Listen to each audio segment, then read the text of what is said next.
Marcus Thompson had always been careful with money, maybe too careful according to his ex-wife. At 34, he owned a successful cybersecurity firm in Denver and had just closed the biggest deal of his career. The contract with a major tech corporation was worth exactly $10 million, paid up front in a cashier's check that now sat heavy in his jacket pocket.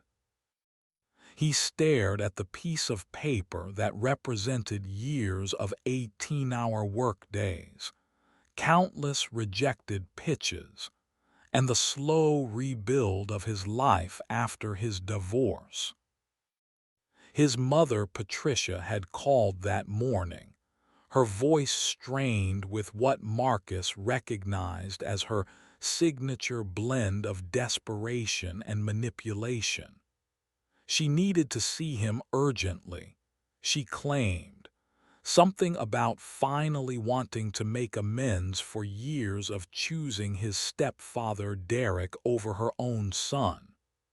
Marcus knew better than to trust her sudden maternal instincts, but curiosity got the better of him.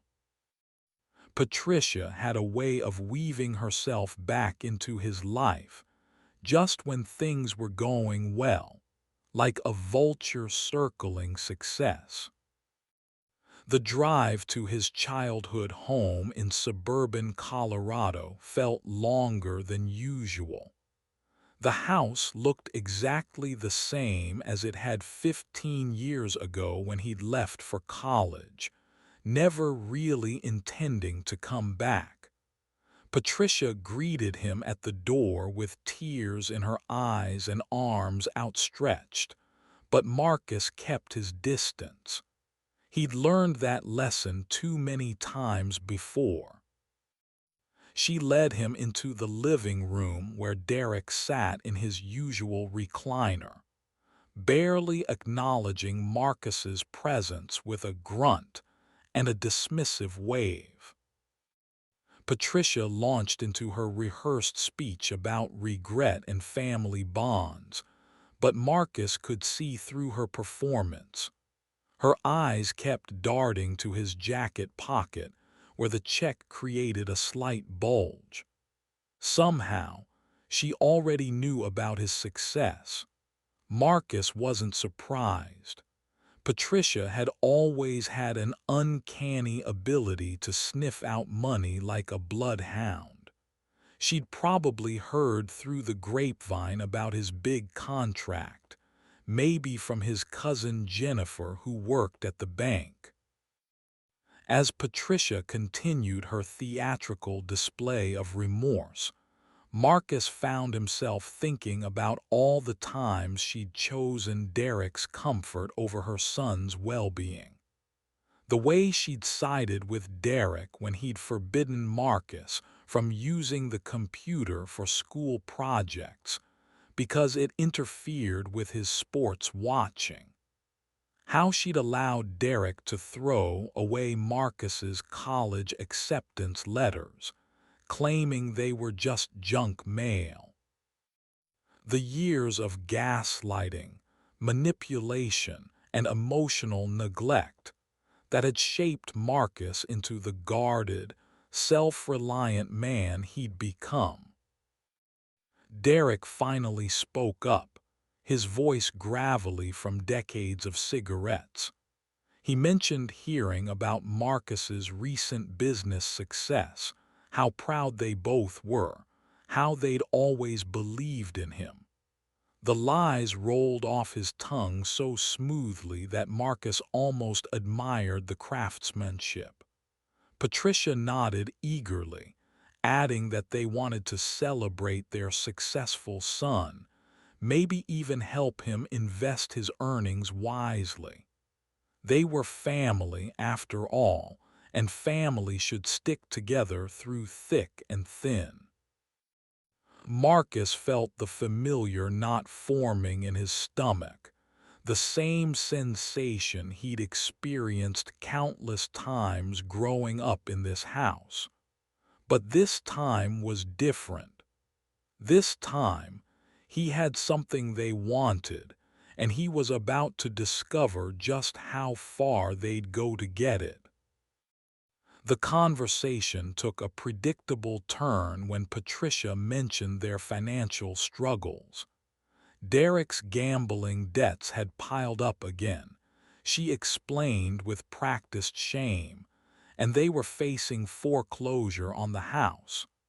Marcus had heard variations of this story countless times over the years.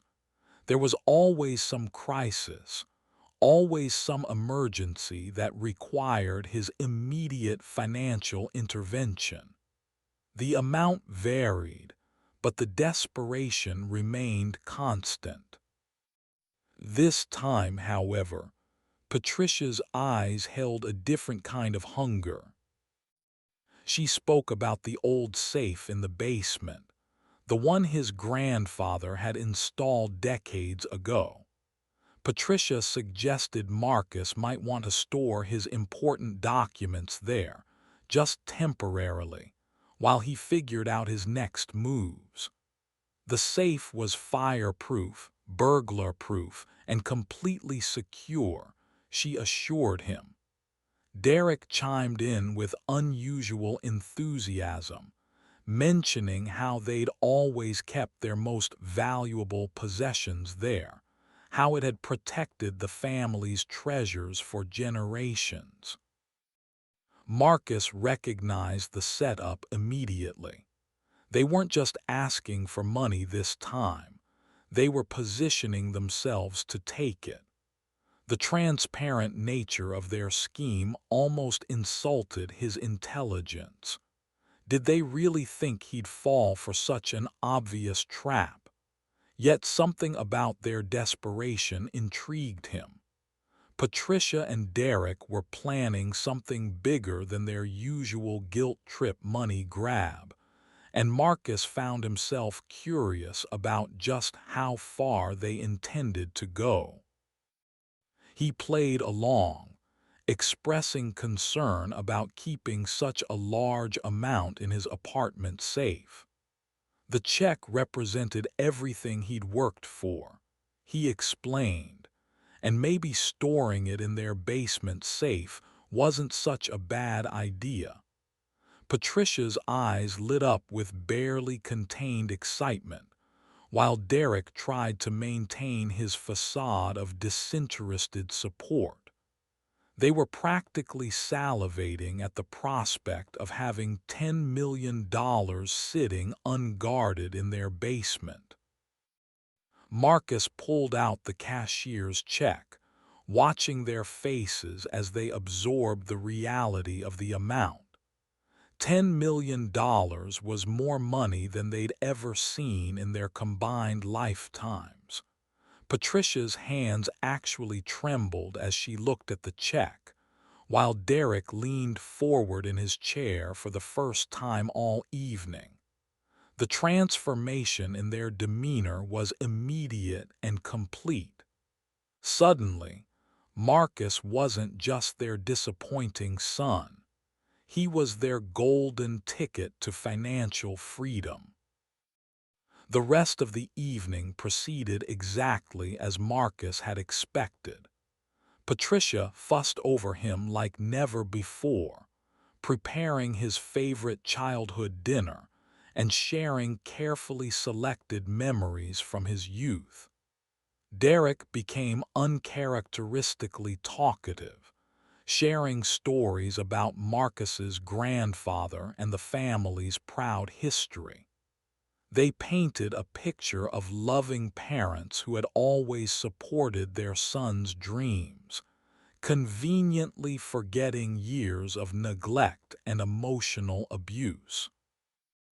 As the night grew late, Marcus agreed to store the check in their safe. Patricia practically bounced with excitement as she led him down to the basement, Derek following close behind with the combination written on a piece of paper. The safe was exactly as Marcus remembered it from childhood, a massive steel monument to his grandfather's paranoia. Patricia opened it with ceremony, revealing stacks of old documents and a few pieces of jewelry that had seen better days. Marcus placed the check inside, watching as Patricia and Derek memorized its exact location among the other contents. They were trying so hard to appear nonchalant, but their excitement was palpable. Patricia closed the safe with exaggerated care, spinning the combination lock multiple times to ensure it was secure. She handed Marcus a piece of paper with the combination, making a show of trusting him with the family's most precious secrets. The drive home felt different than the journey there. Marcus found himself actually smiling for the first time in months. Tomorrow was going to be very interesting. He'd seen the look in their eyes, the barely contained greed that had replaced any pretense of parental love. Patricia and Derek had made their choice, and now Marcus would finally get to see who his mother really was beneath all the manipulation and false affection. Marcus woke up to 17 missed calls from Patricia. Her voicemails progressed from panicked to hysterical to completely incoherent. Something about the safe being empty, about betrayal, about calling the police. He deleted each message without listening to the end, already knowing exactly what had happened. Patricia had waited until what she thought was a reasonable hour, probably around 6 in the morning, before sneaking down to the basement to claim her prize. The final voicemail was from Derek, his voice tight with barely controlled rage. He accused Marcus of playing games, of humiliating his mother, of being an ungrateful son who didn't deserve their love. The irony wasn't lost on Marcus. After years of emotional manipulation and neglect, they had the audacity to call him ungrateful for not handing over $10 million on a silver platter. Marcus made himself coffee and breakfast, taking his time to savor both. His phone continued to buzz with increasingly frantic messages, but he ignored them all. Patricia had finally revealed her true nature, and Marcus felt a strange sense of relief. For years, he'd wondered if he was being too harsh in his judgment of his mother. Maybe she really did love him despite her poor choices. Maybe Derek's influence had corrupted her natural maternal instincts. Those doubts were finally laid to rest. Around noon, Marcus decided to call Patricia back. She answered on the first ring, her voice hoarse from crying and screaming. She demanded to know where the real check was, accused him of substituting a fake, threatened to report him to the police for fraud. Marcus listened patiently to her tirade, occasionally making sympathetic noises that only seemed to fuel her anger further. When Patricia finally exhausted herself, Marcus spoke calmly into the silence.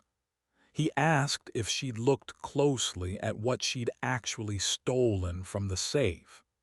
Had she examined the check carefully before assuming it was fake? Patricia's breathing became irregular as uncertainty crept into her voice.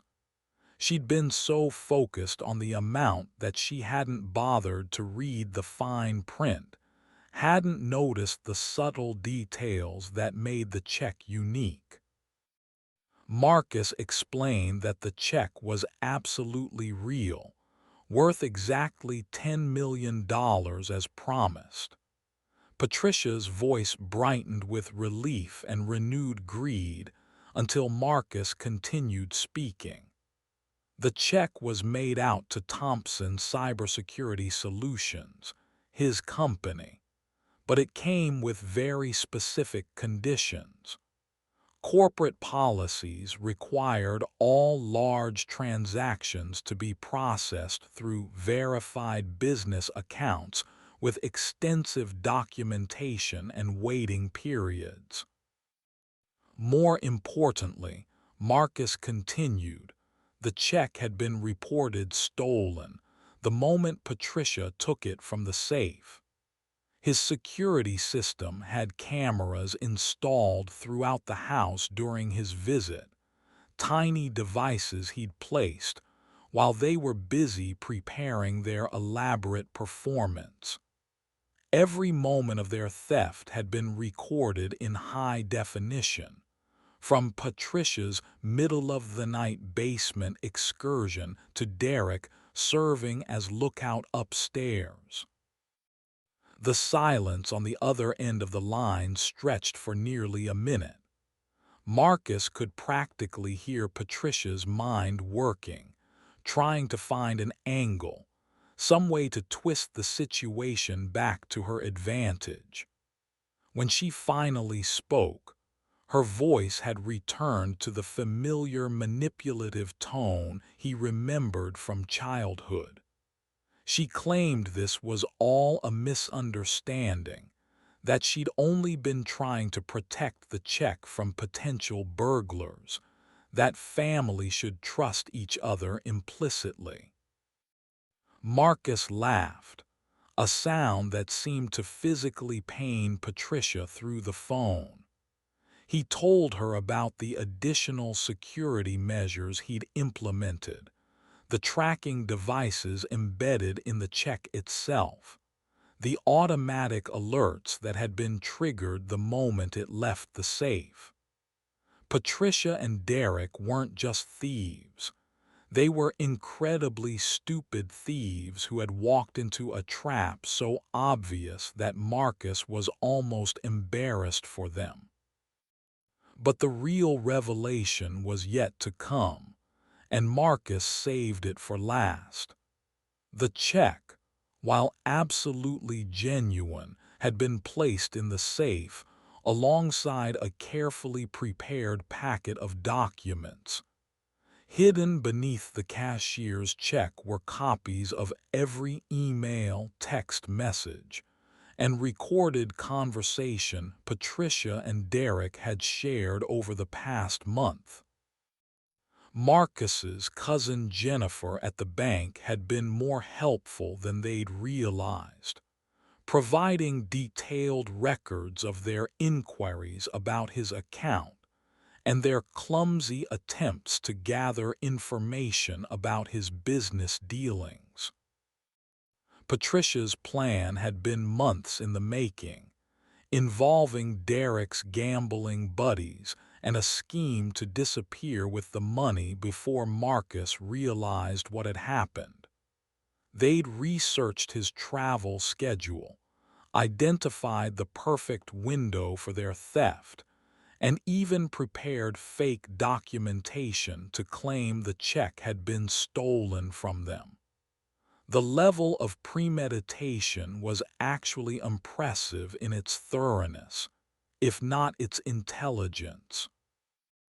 Marcus had known about their scheme almost from the beginning. His security company specialized in corporate espionage and fraud prevention, after all. Tracking his own mother's criminal conspiracy had been depressingly easy once he'd identified the pattern. Patricia had made the classic mistake of underestimating her target while overestimating her own cleverness. The recorded evidence was already in the hands of local police, along with a detailed timeline of Patricia and Derek's activities. Marcus had spent weeks building an airtight case against them, complete with financial records, communication logs, and now video evidence of the actual theft. They weren't just facing charges for stealing the check. They were looking at conspiracy, fraud, and a dozen other felonies that would likely result in significant prison time. Patricia's voice cracked as the reality of her situation finally sank in. She begged Marcus to reconsider, to think about family loyalty, to remember all the sacrifices she'd made raising him as a single mother. The desperation in her voice might have been heartbreaking if Marcus hadn't heard the same performance countless times before. Every crisis, every manipulation, every guilt trip had followed the exact same script. This time, however, Patricia had finally overplayed her hand. Marcus explained that he'd given her every opportunity to prove she was capable of genuine maternal love. The visit to their house had been a test, one final chance for Patricia to choose her son over money. She'd failed spectacularly, confirming every suspicion Marcus had harbored about her true nature. The $10 million had never been the real prize. It had been the bait in a trap designed to expose Patricia and Derek's criminal intentions. The irony was that Marcus would have gladly helped his mother if she'd simply asked honestly. Despite their troubled relationship, he wasn't heartless.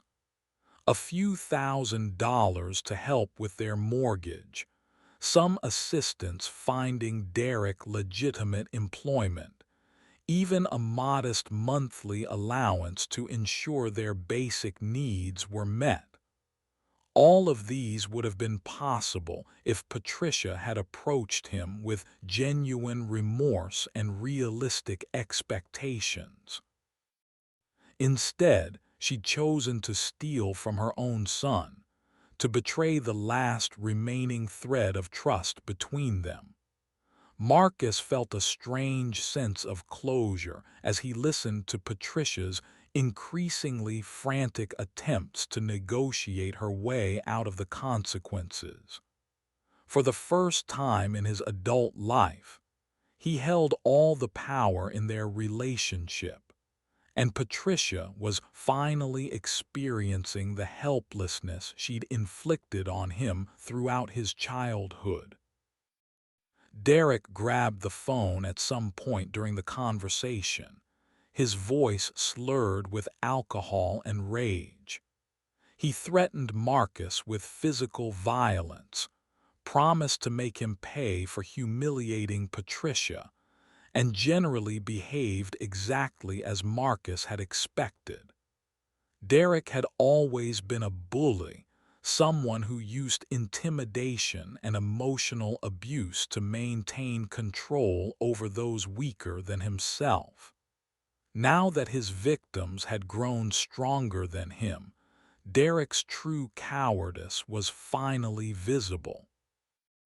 Marcus calmly informed Derek that his threats were also being recorded, adding another charge to the growing list of crimes they'd committed.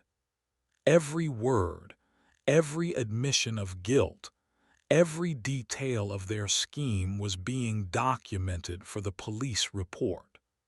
Derek's bluster quickly faded as he realized the depth of the hole they'd dug for themselves.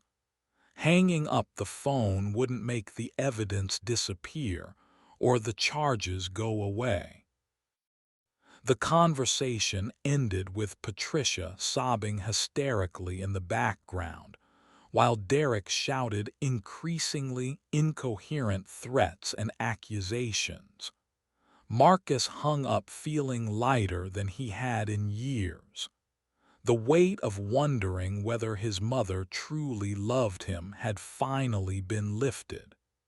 Patricia had made her choice clear, and Marcus was free to move forward without the burden of false hope or misplaced loyalty.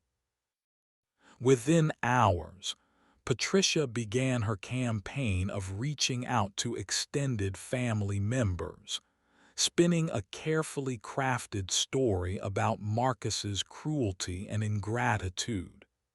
She painted herself as a loving mother betrayed by her successful son, a victim of corporate greed and emotional abandonment.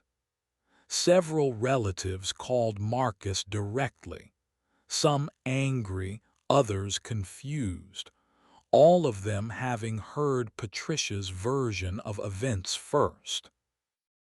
Marcus had anticipated this response and prepared accordingly.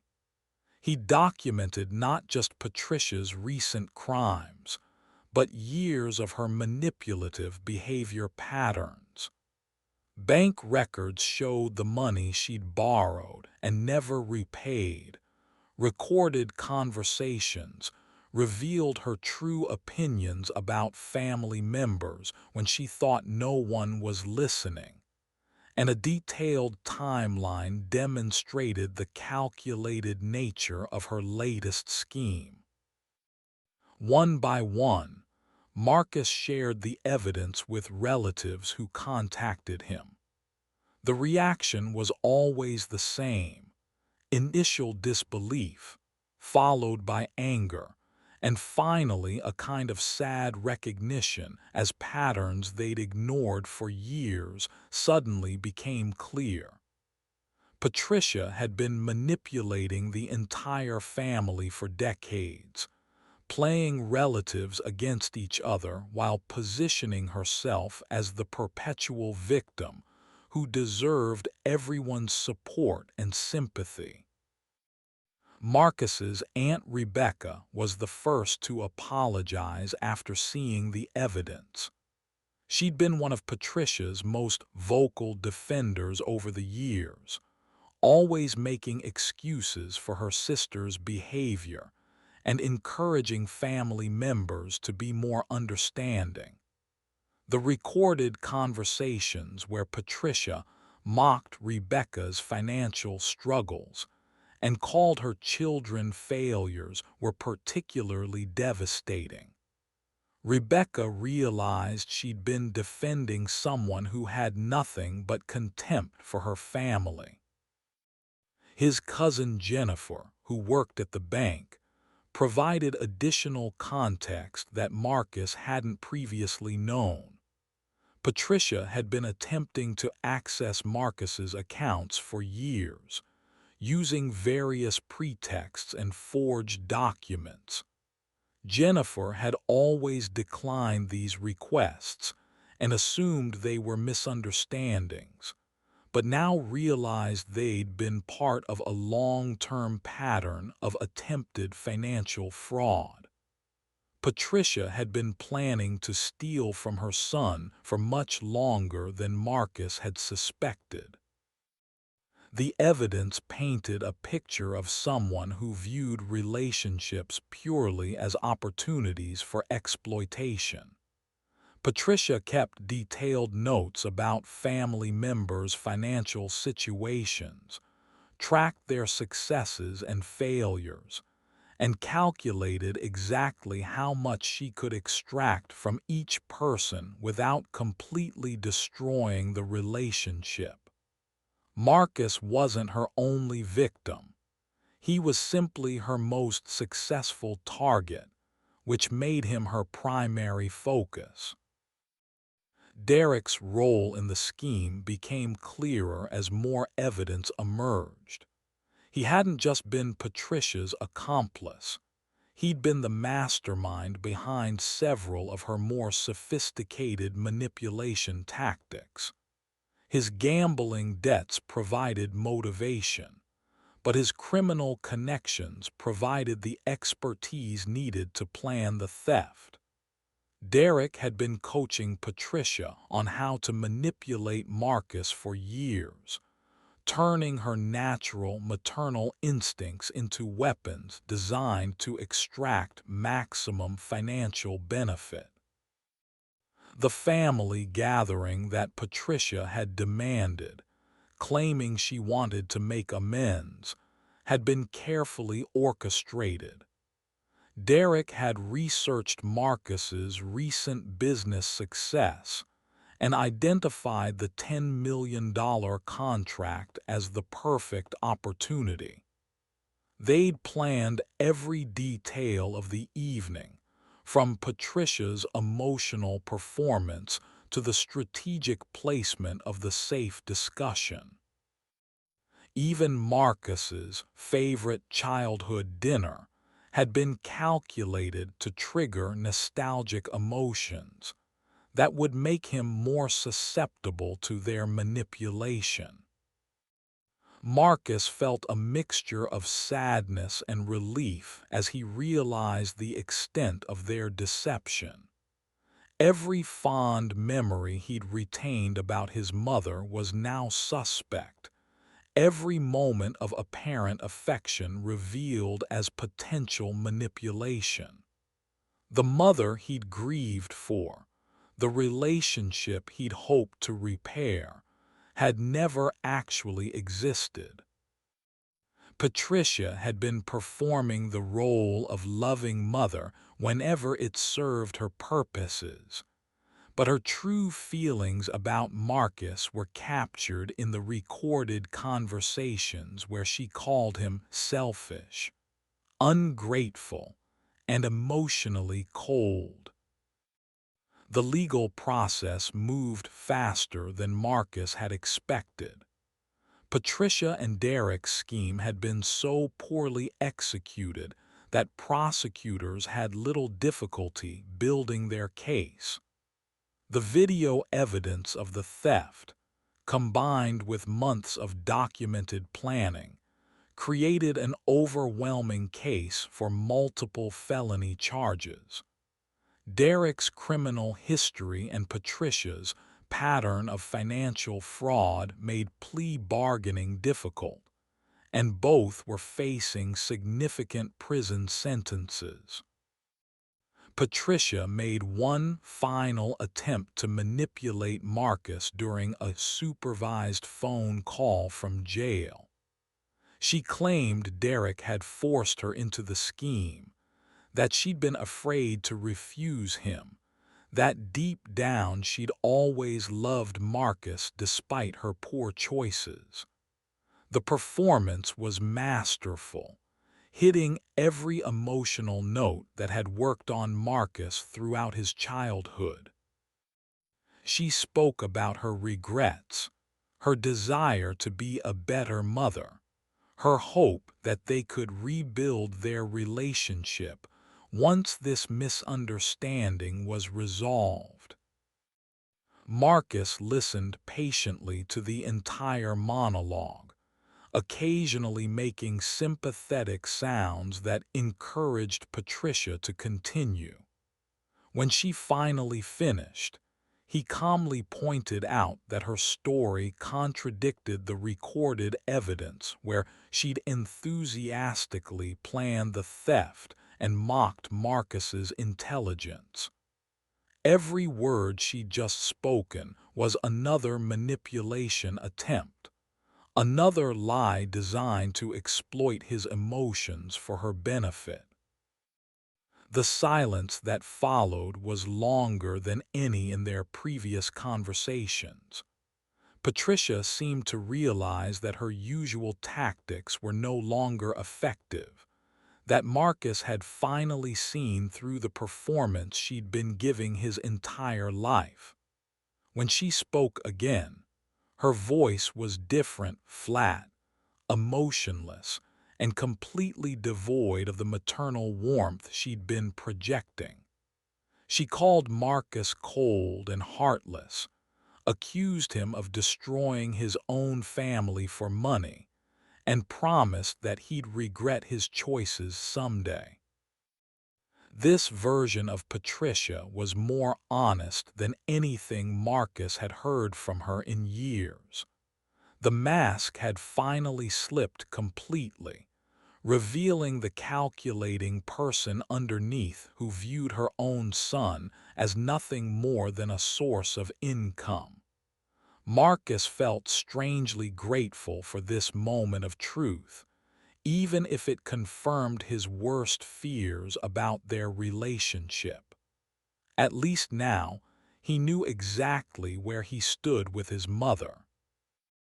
The trial attracted local media attention due to the unusual nature of the crime and the amount of money involved. Patricia and Derek's story became a cautionary tale about family manipulation and financial fraud, with legal experts using their case to illustrate the importance of proper documentation and security measures. Marcus found himself reluctantly thrust into the spotlight as the victim who had turned the tables on his would-be thieves. Several journalists approached Marcus for interviews, wanting to understand how he'd anticipated and documented his mother's betrayal. He declined most requests, but eventually agreed to speak with a reporter who specialized in family financial abuse. The interview focused on the warning signs of manipulation and the importance of maintaining boundaries with toxic family members, using Marcus's experience as a case study in protecting oneself from exploitation. Marcus discovered during his research for the interview that Patricia and Derek's story wasn't unique.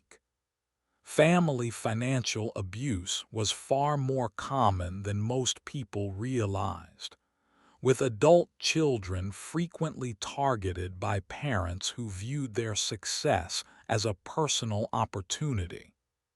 The emotional component made these crimes particularly devastating, as victims struggled with feelings of guilt and loyalty, even when facing clear evidence of betrayal. The reporter shared stories of other families destroyed by similar schemes, helping Marcus understand that Patricia's behavior followed recognizable patterns.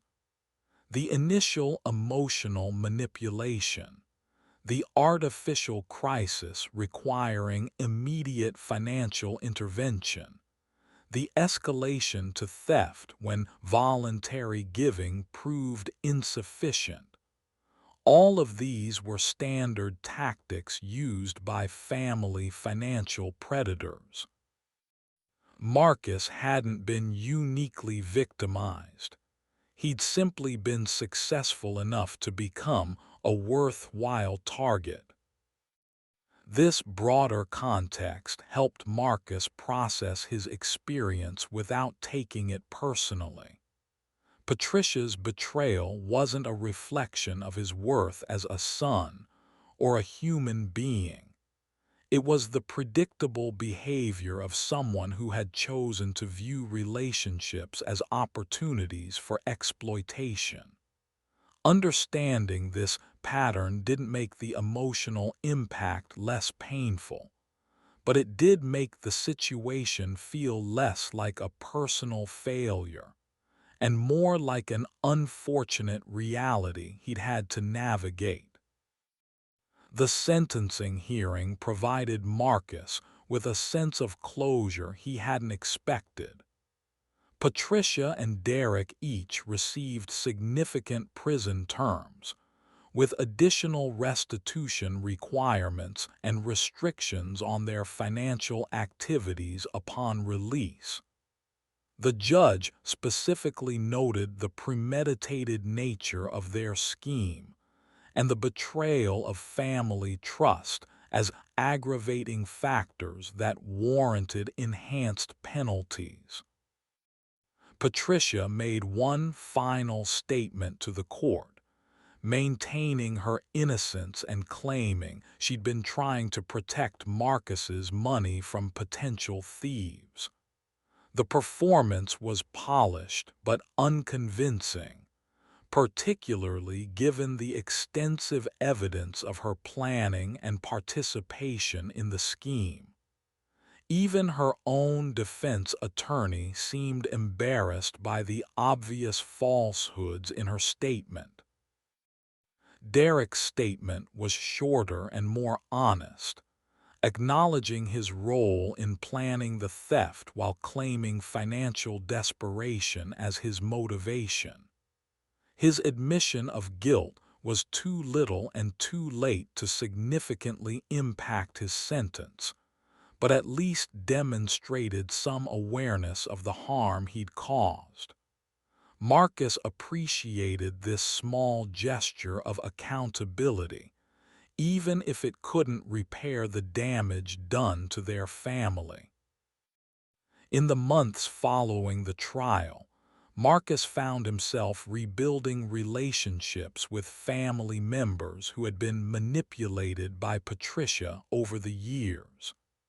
Aunt Rebecca became a particularly close ally, sharing stories about Patricia's behavior that helped Marcus understand the full scope of her manipulation tactics.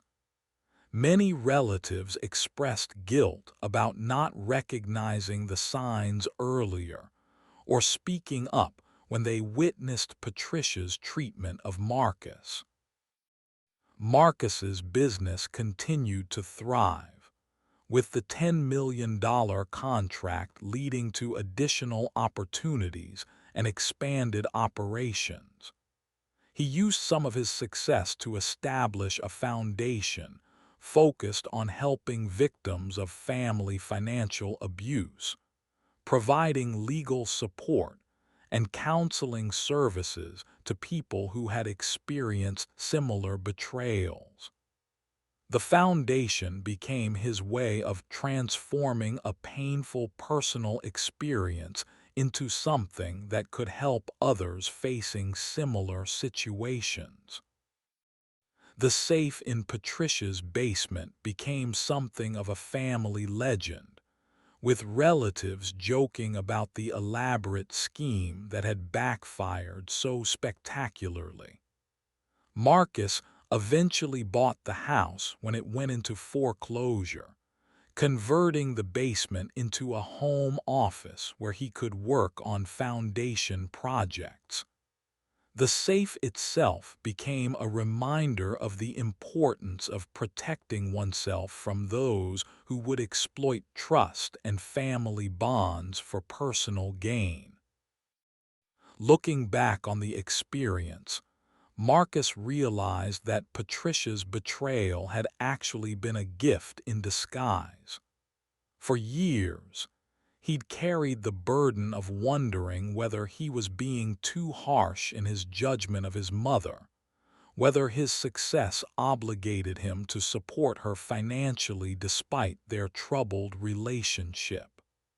Her attempted theft had answered those questions definitively, freeing him from guilt and false obligations while providing clear boundaries for any future interactions. Marcus never spoke to Patricia again after her sentencing, despite her occasional letters from prison requesting money for commissary accounts and legal appeals. He'd learned to recognize her manipulation tactics and refused to engage with them, focusing instead on relationships with people who valued him as a person rather than as a source of income. The $10 million had bought him something more valuable than financial security. It had bought him the truth about his family and the freedom to build healthier relationships going forward. The story became a cautionary tale that Marcus occasionally shared with other entrepreneurs and successful individuals who struggled with family financial pressures.